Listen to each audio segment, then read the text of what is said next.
We're restructuring the firm, David. Your position is being eliminated.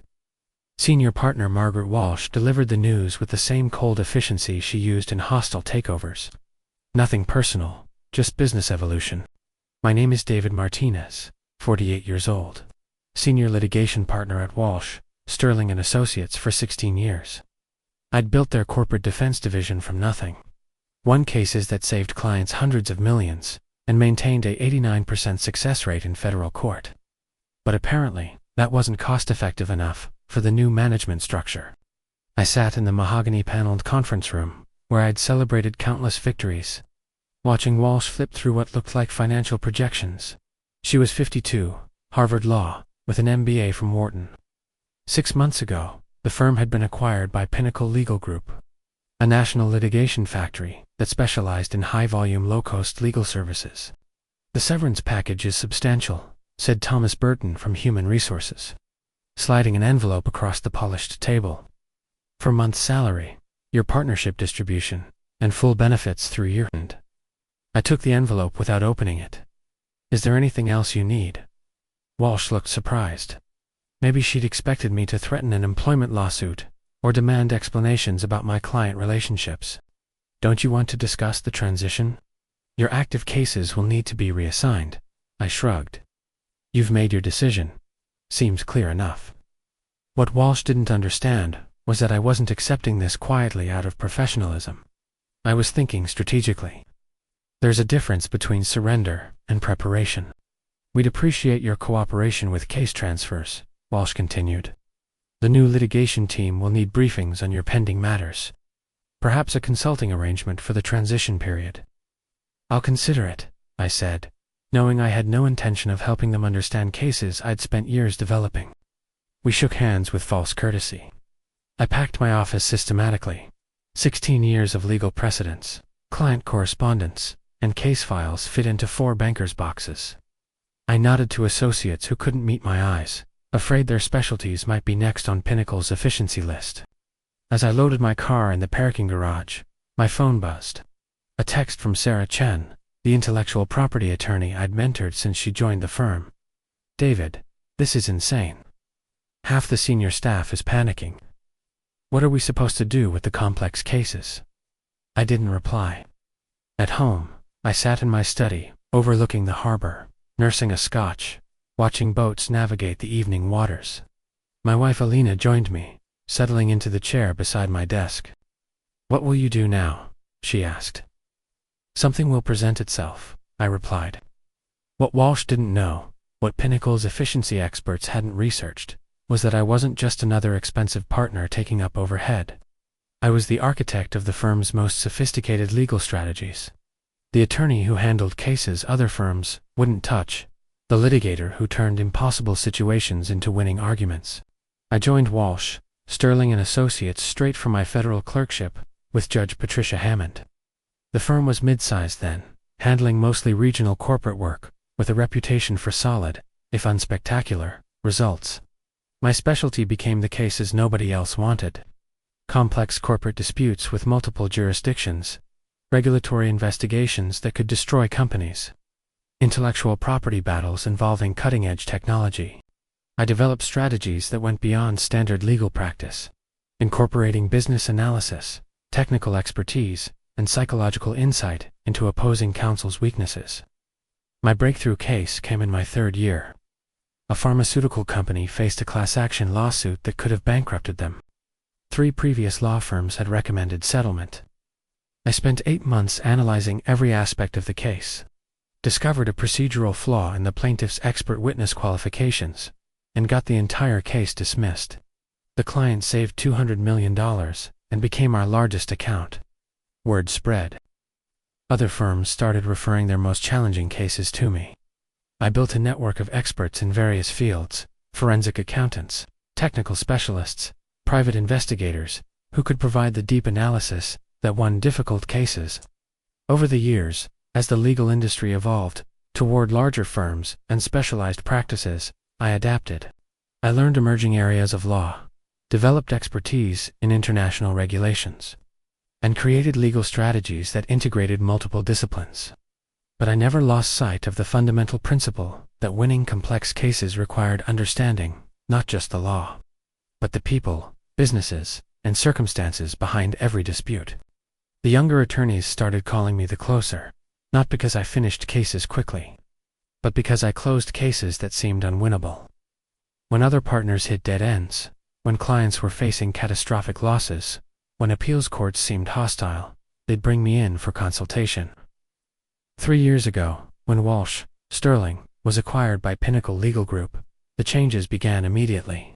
New management systems, new billing protocols, new emphasis on efficiency metrics over case outcomes. My approach was deemed resource-intensive because I spent extensive time on case preparation and client strategy sessions. I pushed back, showing them the results. My cases generated higher fees per hour than any other division. My client retention rate was 94%. My settlements and victories saved clients more money than the rest of the firm combined. But Pinnacle's executives were more interested in predictable revenue streams than exceptional results. Alina had warned me months ago. "They're trying to standardize everything," she said one evening. "You represent the old model of practicing law." "Quality legal work can't be standardized," I replied. "Experience and insight matter in complex litigation." "That might be exactly what they're trying to eliminate," she said. 6 months ago, Pinnacle installed Margaret Walsh as the new senior managing partner. She arrived with an MBA and a mandate to optimize legal service delivery through standardized processes and technology integration.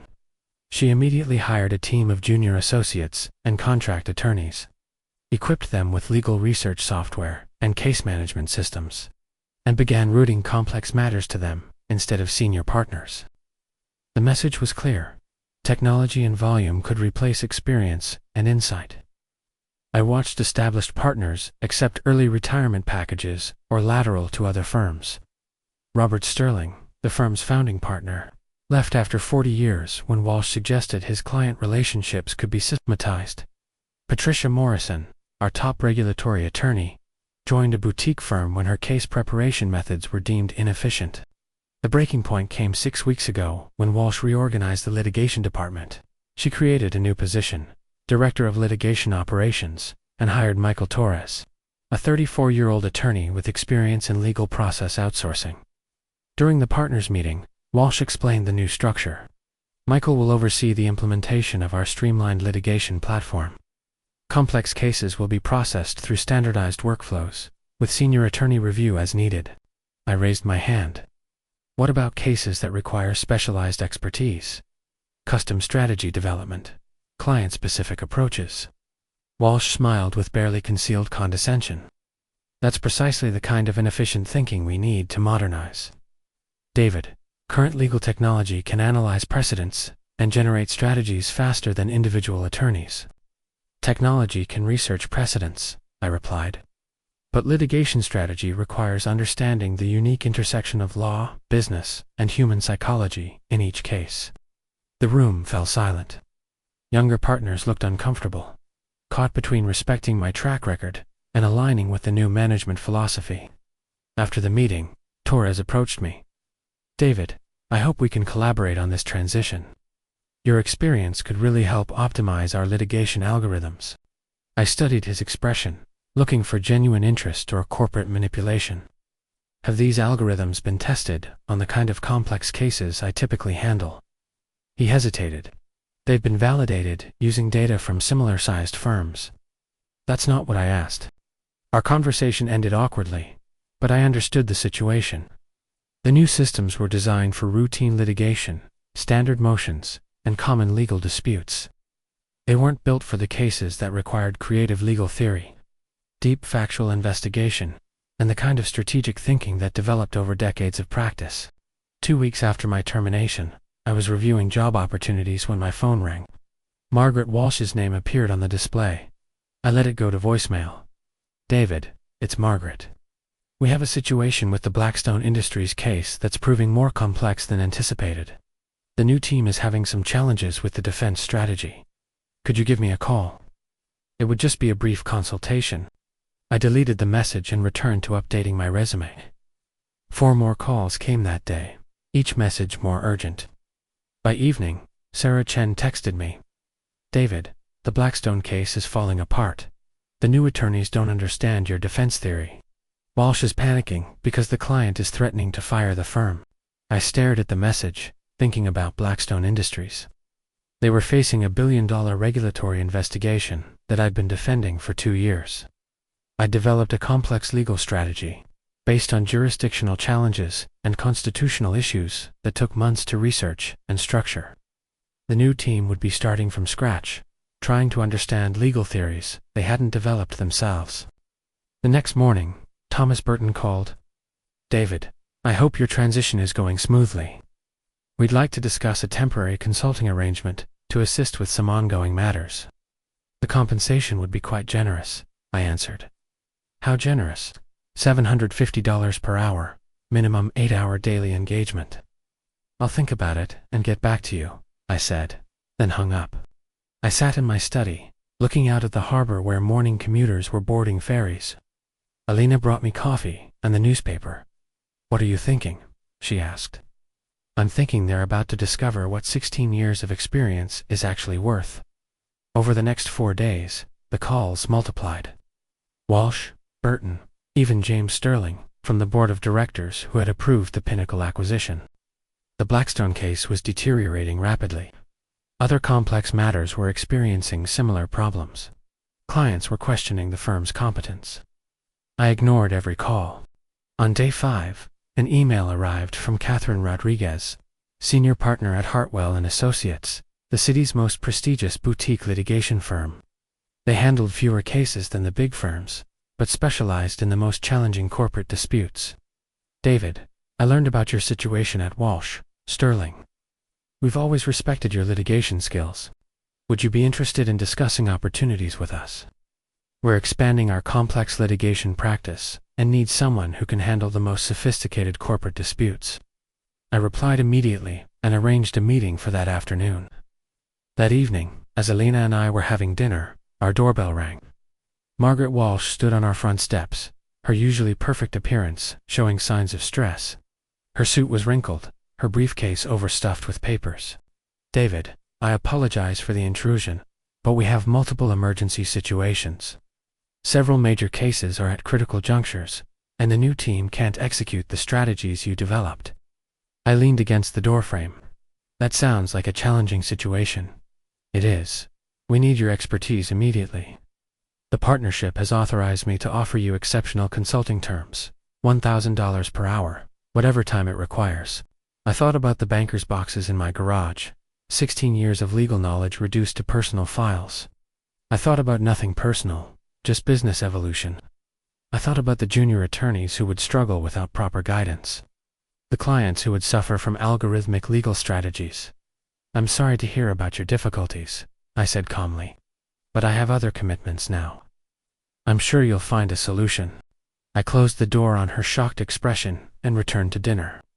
For the first time since my termination, I felt genuine clarity. I wasn't going to rescue the system that had discarded me. The meeting with Catherine Rodriguez exceeded every expectation.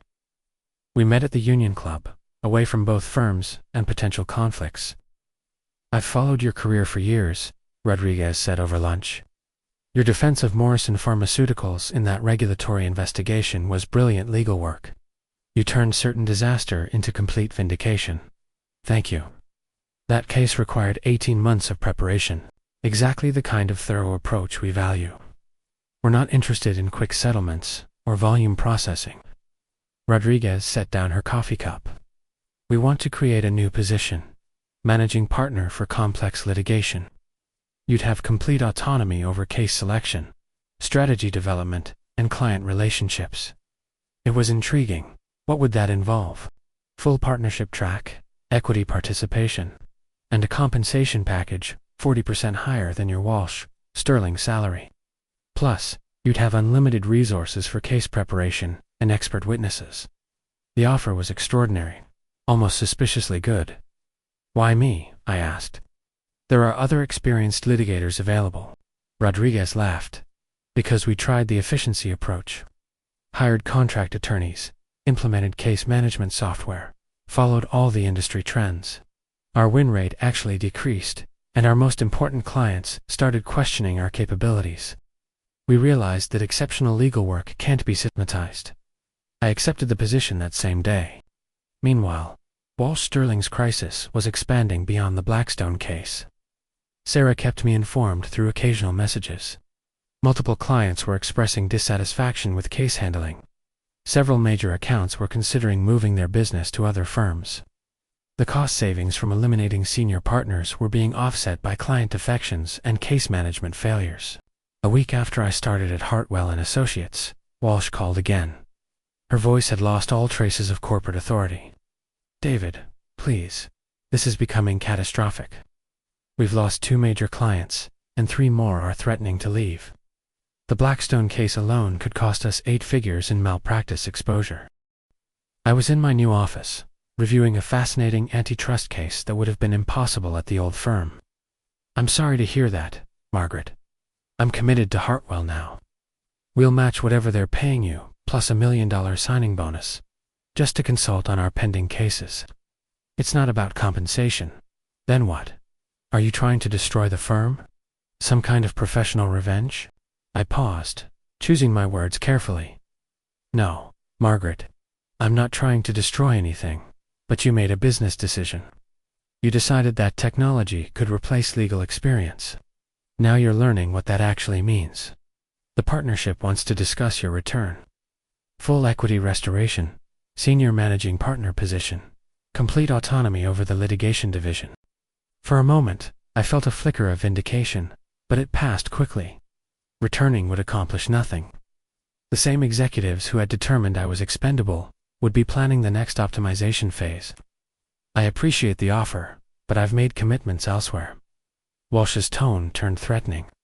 "You know, there could be legal implications if we discover you've taken proprietary case strategies or client information. Professional responsibility violations, breach of fiduciary duty."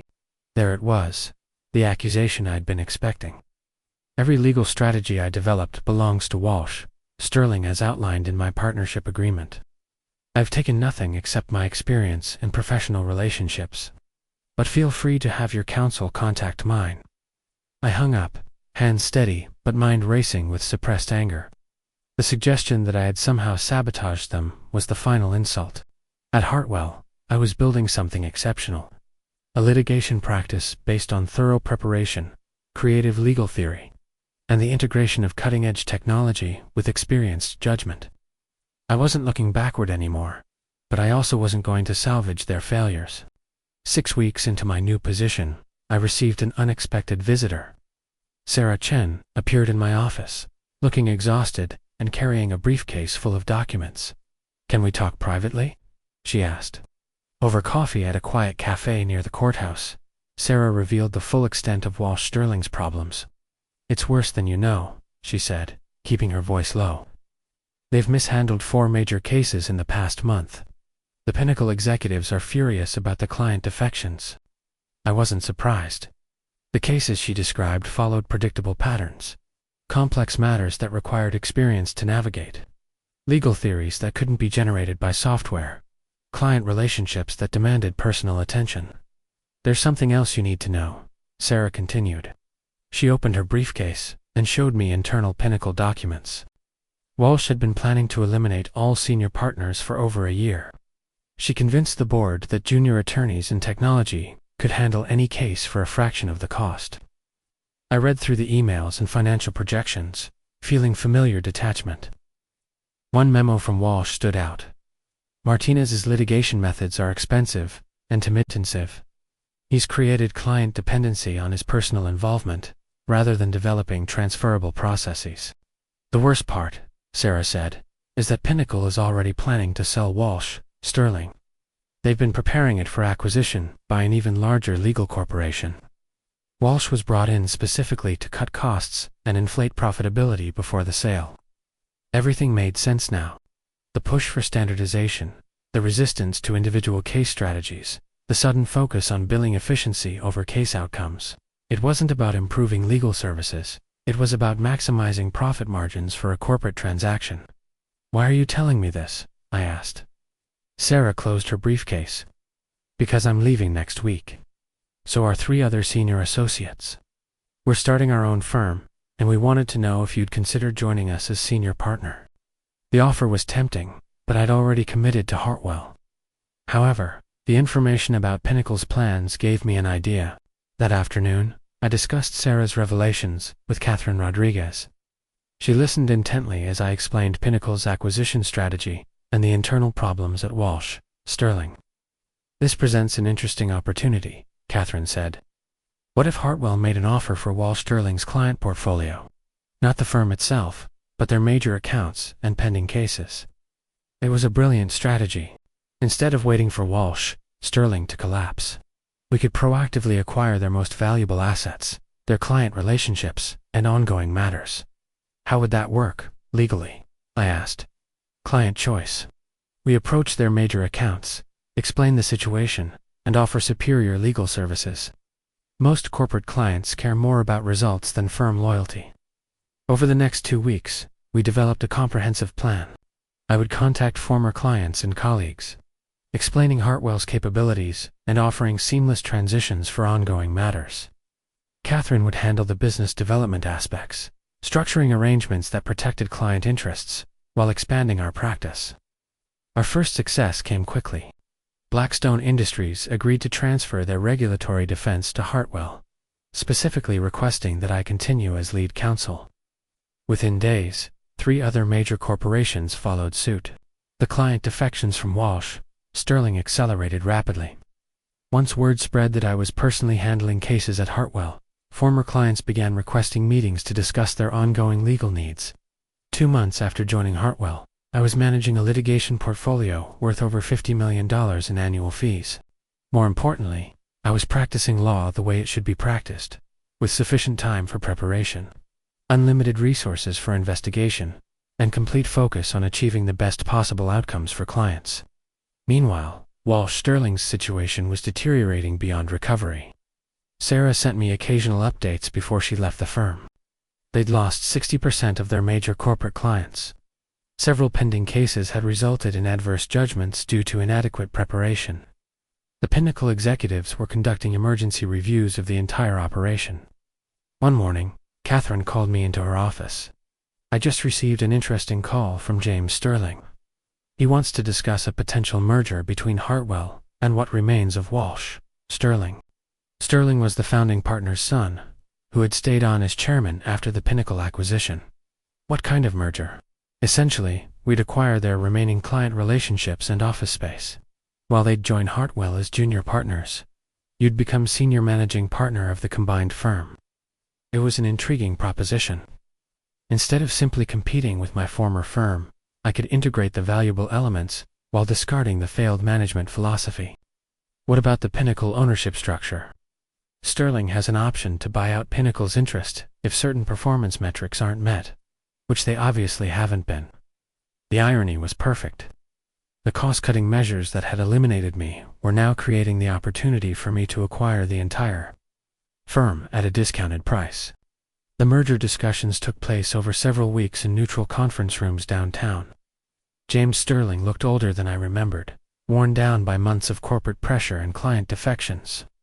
"David, I want to apologize for how your departure was handled," he said during our first meeting. "The board was convinced that Pinnacle's approach would modernize our practice. We were wrong." Sterling pulled out a thick contract. "I'm exercising my buyout option. Pinnacle wants to exit this investment as quickly as possible. They're willing to sell their stake for less than they paid 2 years ago." The financial terms were remarkably favorable. Hartwell would essentially acquire a larger firm with established client relationships for a fraction of its previous value. More importantly, I would have complete control over how the practice operated going forward. "I have one condition," I said. "Complete autonomy over case management, staffing decisions, and client relationships. No interference from corporate owners or efficiency consultants." "Agreed," Sterling said immediately. "We've learned that legal practice can't be optimized like a manufacturing process." 3 weeks later, the merger was completed. I found myself back in my old office, but this time as senior managing partner of a firm dedicated to exceptional legal work rather than cost optimization. Walking through the offices of what was now Hartwell, Sterling and Associates, felt surreal. The same conference rooms where I'd been terminated now hosted strategy sessions for cases I was directing. The same associates who had watched my departure were now working under my supervision again. Margaret Walsh was gone, along with most of the Pinnacle management team. Michael Torres, the litigation operations director, had been reassigned to another Pinnacle firm. The junior attorneys who had been expected to replace senior partners were either learning proper case preparation methods or seeking employment elsewhere. My first priority was rebuilding the firm's reputation for complex litigation. I instituted comprehensive training programs for all attorneys, emphasizing thorough case preparation, client communication, and strategic thinking. I hired several experienced litigators from other firms, creating a depth of expertise that could handle multiple sophisticated cases simultaneously. Within 6 months, we had recovered most of the clients who had left during the Pinnacle experiment. More importantly, we were attracting new clients who valued quality legal work over cost efficiency. One afternoon, I received a call from a familiar voice, Margaret Walsh. "David, I hope you're finding success in your new role. I wanted to call because I'm starting a legal consulting practice, and I'd like to discuss potential collaboration opportunities."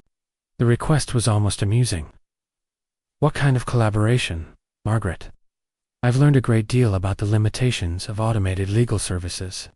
I think there might be ways we could work together on efficiency improvements that don't compromise quality." I considered her proposition carefully. "Efficiency improvements aren't inherently problematic, Margaret.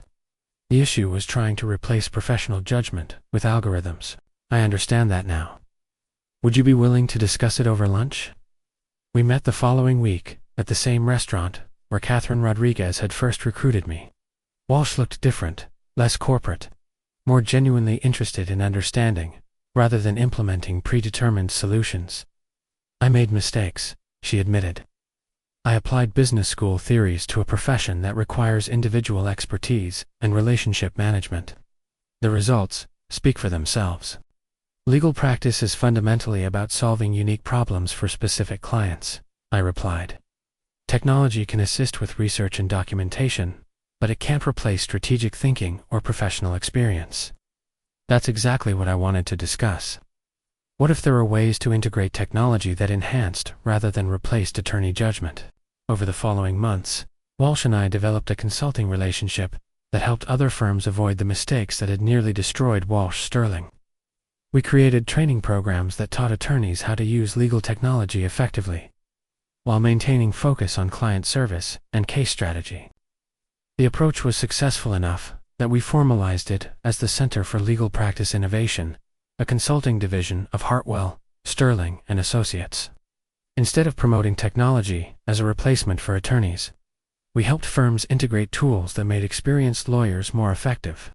Our first major client was ironically another Pinnacle-owned firm that was experiencing similar problems with client defections and case management failures. The partners had reached out after hearing about our successful reconstruction.